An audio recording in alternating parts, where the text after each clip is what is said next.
नमस्कार, बहुत स्वागत है आप सभी का। मैं हूं आपके साथ कमरुद्दीन खान। एक नज़र इस वक्त की 6 बड़ी खबरों पर जो आज सुर्खियों में रहीं। छत्तीसगढ़ में बेकाबू होते कोरोना को लेकर एक बार फिर से राजधानी समेत कई जिलों में लॉकडाउन की वापसी हो रही है। बताएंगे इस बार कैसा होगा लॉकडाउन।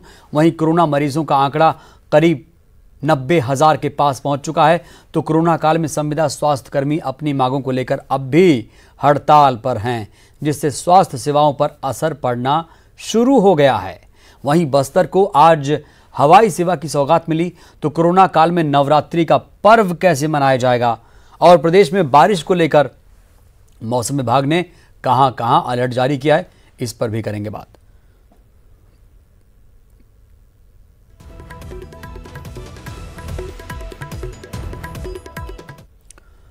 और अब बात लॉकडाउन रिटर्न्स की, जहां रायपुर में बेकाबू होते कोरोना को देखते हुए लॉकडाउन का ऐलान कर दिया गया। आज रात 9 बजे से 28 सितंबर तक एक सप्ताह तक टोटल लॉकडाउन रहेगा। इस दौरान लॉकडाउन में ज्यादा सख्ती बरती जाएगी। हालांकि कुछ जरूरी सेवाओं में छूट पहले की तरह दी गई है। तो बड़ी खबर आपको बता रहे हैं, जहां पर अब लॉकडाउन फिर से होने जा रहा है। आज रात 9 बजे से 28 सितंबर तक टोटल लॉकडाउन रहेगा। दूध दुकानें शाम 5 बजे से 6:30 बजे तक खुलेंगी। सोशल डिस्टेंसिंग और मास्क पहनकर दूध बेचने की इजाज़त होगी राजधानी रायपुर में। न्यूज़पेपर का वितरण सुबह 6 बजे से 8 बजे तक होगा। तो ये महत्वपूर्ण जानकारी आप तक हम पहुंचा रहे हैं। कैसा होगा लॉकडाउन? न्यूज़पेपर का वितरण शाम 5 बजे से 6:30 बजे तक होगा। सभी केंद्रीय सरकारी सार्वजनिक कार्यालय बंद रहेंगे। सामान्य वाहनों को पेट्रोल नहीं मिलेगा। तो पेट्रोल से ज़रूरी गाइडलाइन जारी कर दी गई हैं। पेट्रोल किन्हें मिलेगा किन्हें नहीं, उस पर शर्तें हैं। सरकारी वाहन को पेट्रोल मिलेगा और सरकारी कार में लगे वाहनों को भी पेट्रोल मिलेगा।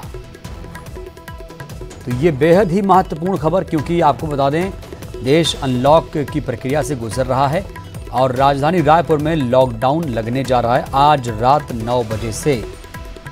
तो तैयार हो जाइए, क्योंकि एक हफ्ते तक टोटल लॉकडाउन रहेगा।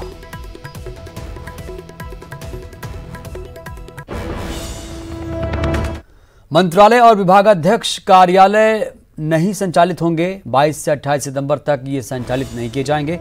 सभी विभागीय सचिव और विभागाध्यक्ष वर्क फ्रॉम होम करेंगे, घर से ही काम करेंगे। वर्क फ्रॉम होम तरीके से काम करेंगे, सरकारी काम करेंगे। राजधानी में 21 से यानी आज से 28 सितंबर तक टोटल लॉकडाउन होने जा रहा है।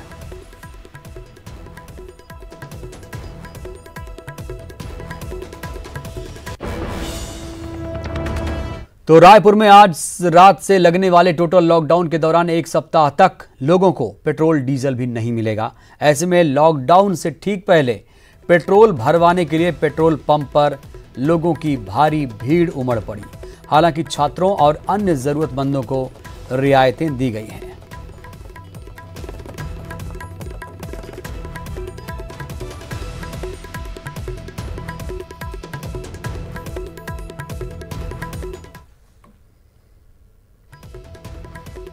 तो राजधानी में टोटल लॉकडाउन कैसा होगा? किसे मिलेगा पेट्रोल, किसे डीजल मिलेगा? सामान्य वाहनों को पेट्रोल नहीं मिलेगा, डीजल नहीं मिलेगा। सरकारी वाहन को पेट्रोल डीजल मिलेगा। सरकारी कार में लगे वाहनों को भी पेट्रोल डीजल मिलेगा। अस्पताल, मेडिकल इमरजेंसी से संबंधित निजी वाहन, एम्बुलेंस, एलपीजी परिवहन कार में लगे वाहन, इनको पेट्रोल दिया जाएगा।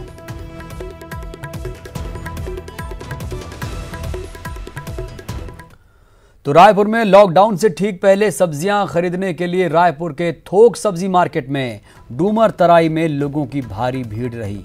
सोशल डिस्टेंसिंग के नियमों की धज्जियां उड़ाते हुए लोग यहां पर नजर आए। सब्जी विक्रेताओं के अलावा आम लोग भी एक साथ ज्यादा सब्जियों की खरीदारी करने थोक मार्केट में पहुंचे हुए थे। तस्वीरें आपके सामने हैं।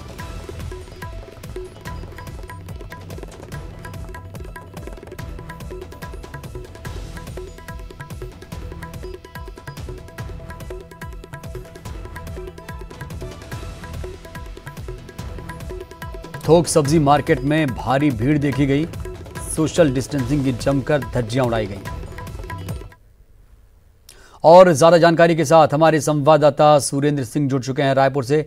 सुरेंद्र, एक बार फिर से रायपुर लॉकडाउन के फ्रेम में बंद होने जा रहा है, लॉकडाउन लगने जा रहा है। जानना चाहूंगा लॉकडाउन को लेकर राजधानी में कैसी हैं तैयारियां और सुरक्षा के इंतजाम कैसे हैं? देखिए कमरुद्दीन, लॉकडाउन आज रात 9 बजे से लागू होगा और 28 तारीख को रात 9 बजे तक रहेगा।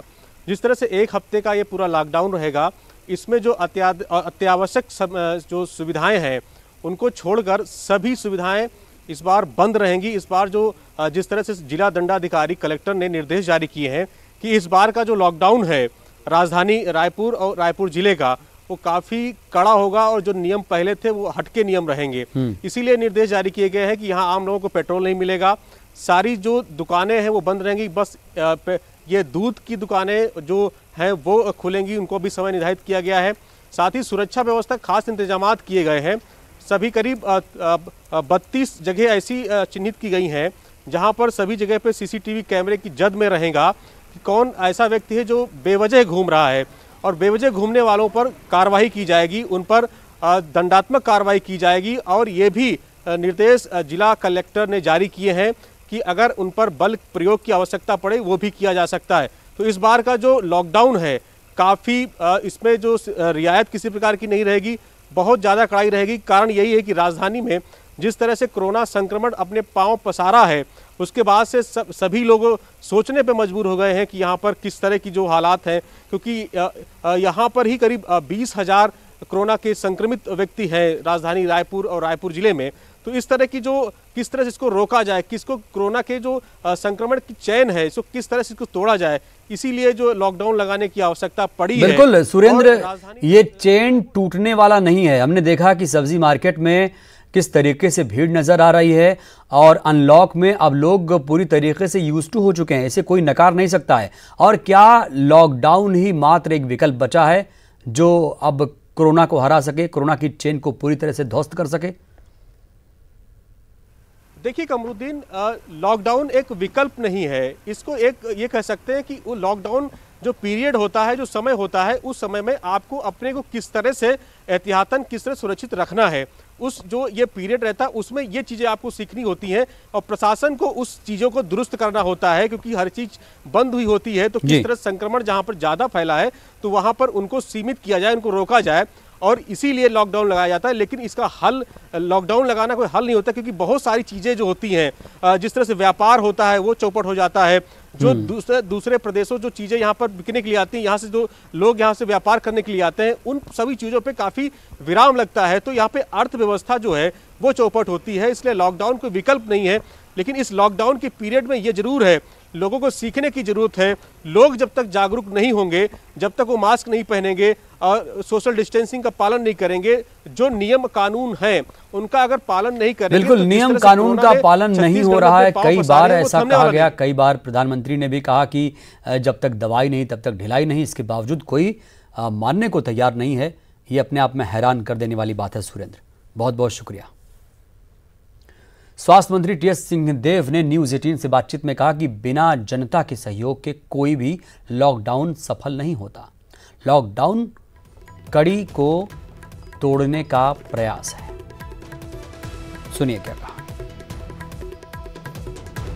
आज जब रायपुर में बहुत ज़्यादा केसेस लगातार आ रहे हैं, तो इसीलिए ये आवश्यकता महसूस की गई होगी कि लॉकडाउन के सहारे हम इस चेन को तोड़ें, इस कड़ी को तोड़ें। अपील जनता से देखिए हमेशा एक ही बात की है कि बिना आपके सहयोग के नहीं हो सकता, कि आप कितना भी लॉकडाउन लगा दीजिए, कितने भी व्यवस्थाएं लगा दीजिए, लेकिन नागरिक अगर उसको स्वीकार करके भागीदार नहीं बनेंगे तो सफलता कभी नहीं मिलेगी। वहीं लॉकडाउन को लेकर कांग्रेस और बीजेपी में एक बार फिर सियासी वार पलटवार शुरू हो गया। सुनिए। उन्होंने कहा है कि केवल 7 दिन के लॉकडाउन से पूर्णतः चेन नहीं टूटेगा, इसको 15 दिन किया जाना चाहिए। अब 7 दिन के बाद क्या परिस्थिति का निर्माण होगा, राज्य सरकार उसमें निर्णय लेगी। लेकिन माननीय धर्म भैया से मैं अब अनुरोध करूंगा कि 15 दिन पूरे देश को लॉकडाउन करने के लिए एक चिट्ठी देश के प्रधानमंत्री और गृह मंत्री को अवश्य है। लिखें। आज लगातार यहाँ पर मौतें हो रही है, लगातार आंकड़ा बढ़ रहा है और अस्पतालों में तो बेड नहीं है। और सबसे महत्वपूर्ण बात है, प्रदेश में, राजधानी में लाश उठाने के लिए 100 वाहन तक नहीं। ये सरकार की सबसे बड़ी नाकामी। इस नाकामी से कहीं ना कहीं पीछा छुड़ाने के लिए अब केंद्र सरकार का नाम लेकर बचने का प्रयास किया जा रहा है। हकीकत तो यह है कि प्रदेश में कोरोना का संक्रमण को निपटना इस राज्य सरकार के बूते के बाहर की चीज। राज्यसभा में विपक्ष के भारी विरोध के बीच ध्वनिमत के साथ 2 कृषि बिल पारित हो गया, जिसको लेकर सीएम भूपेश बघेल ने केंद्र सरकार पर निशाना साधा। उन्होंने कहा कि राज्यसभा में जो घटना घटित हुई उसे काले दिन के रूप में याद किया जाएगा। देश भर के किसान जहां विरोध कर रहे हैं, ऐसे विषय में यदि लोकसभा और राज्यसभा में चर्चा न हो तो ये बेहद दुर्भाग्यजनक है। और जहाँ तक कि राज्यसभा के कल की जो घटना घटी है उसमें मतदान तो होना ही चाहिए था, लेकिन जिस प्रक्रिया को अपनाया गया है ये काले दिन के रूप में उसको स्मरण किया जाएगा। वहीं छत्तीसगढ़ में एक बार फिर से आरक्षण पर आरोप प्रत्यारोप का दौर शुरू हो गया है। राज्य की कांग्रेस सरकार ने जातिगत आरक्षण तय करने के लिए राशन कार्ड का सहारा लेने का फैसला लिया, जिसको लेकर प्रदेश की सियासत में उबाल आना शुरू हो गया है।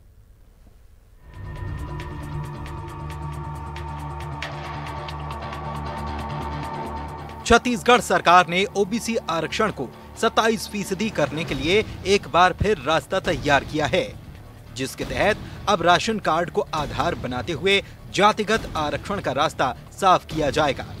राज्य सरकार ने 4 सितंबर 2019 को अध्यादेश जारी कर प्रदेश में अन्य पिछड़ा वर्ग को मिलने वाले आरक्षण को 14 से बढ़ाकर 27%, एससी का 12 से बढ़ाकर 13 और एसटी को 32% किया था, जिसके कारण एसटी, एससी और ओबीसी को मिलाकर कुल आरक्षण 82% से अधिक हो गया था। इसके अलावा महिला, दिव्यांग और अन्य वर्ग के लिए प्रावधान जोड़ने पर आरक्षण 90% हो रहा था, जिस पर छत्तीसगढ़ हाईकोर्ट ने राज्य सरकार के फैसले पर रोक लगाई थी, जबकि सुप्रीम कोर्ट ने आरक्षण की सीमा 50% रखने के निर्देश दिए हैं।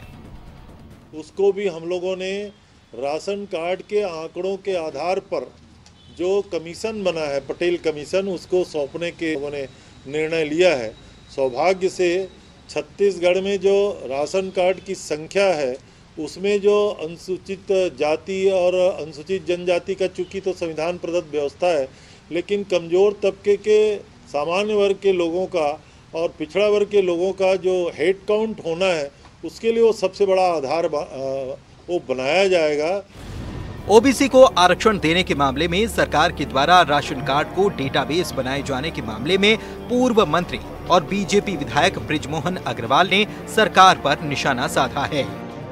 किस आधार पर आप ये आरक्षण देना चाहते हैं? अभी तक राज्य सरकार अगर चाहती तो हाई कोर्ट के सामने आधार प्रस्तुत कर सकती थी, और मुझे भी लगता है अभी जो फिर ये बात कर रहे हैं, कानून बनाने की बात कर रहे हैं, खाली छत्तीसगढ़ की जनता को और हमारे पिछड़े वर्ग के लोगों को खाली भुलावे में रखने का काम है। ये वास्तव में उनका कोई भला नहीं चाहते, और पिछले 2 सालों में जब से कांग्रेस की सरकार आई है तब से उन्होंने पिछड़े वर्ग के लिए कोई विशेष काम नहीं किया। बहरहाल देखना होगा कि हाईकोर्ट की रोक के बाद आरक्षण पर भूपेश सरकार की नए सिरे से पहल क्या रंग लाती है। सुरेंद्र सिंह, न्यूज़ 18, छत्तीसगढ़, रायपुर। और फिलहाल वक्त हो चला है एक छोटे से ब्रेक का। ब्रेक के बाद हाजिर हूं। छत्तीसगढ़ में प्रशासनिक सर्जरी हुई है और 11 आईएएस अधिकारियों के विभाग बदल दिए गए। आईएएस कुलभूषण टोप्पो संचालक छत्तीसगढ़ बने। प्रशासनिक एकेडमी अलर मिलमंगई डी को मिला वित्त विभाग का अतिरिक्त प्रभार।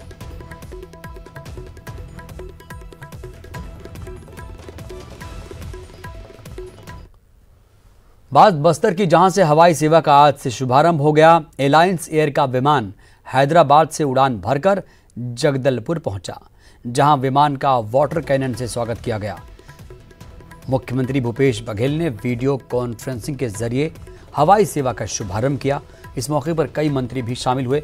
वहीं सीएम ने यात्रियों से बात भी की और उन्हें मुबारकबाद दी।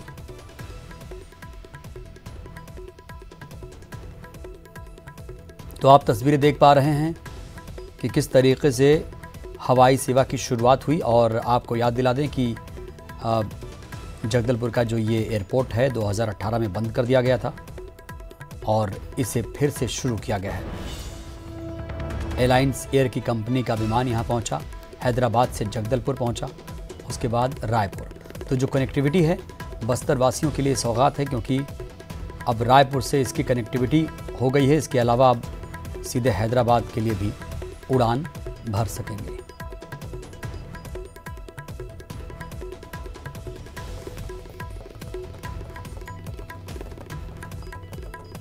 घरेलू सेवा चालू हो रहा है जगदलपुर से रायपुर और जगदलपुर से हैदराबाद। बहुत अच्छा है यहाँ के सभी के वर्ग के लिए। बहुत ज़्यादा खुशी है और ये सेवा अब मैं शासन प्रशासन से मांग करूँगा कि हमेशा चलता रहे। शिक्षा के क्षेत्र में, व्यवसाय के क्षेत्र में, मेडिकल उपचार के क्षेत्र में और पर्यटन के क्षेत्र में हम बस्तर वासियों को इसका लाभ मिलेगा। ये बस्तर संभाग के मुख्यालय जगदलपुर की जो कनेक्टिविटी है वो हमारे एक तो सबसे पहले राजधानी से हुई है, इसके अलावा हैदराबाद से भी हम सीधे तौर पे जुड़ चुके हैं।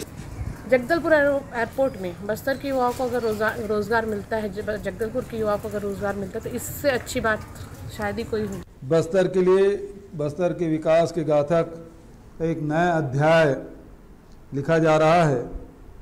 बस्तर की धुरी जगदलपुर को अंतर्राज्यीय घरेलू उड़ान सेवा से जोड़ा जा रहा है। आज से जगदलपुर। इस बुलेटिन में इतना ही। दीजिए इजाजत। नमस्कार।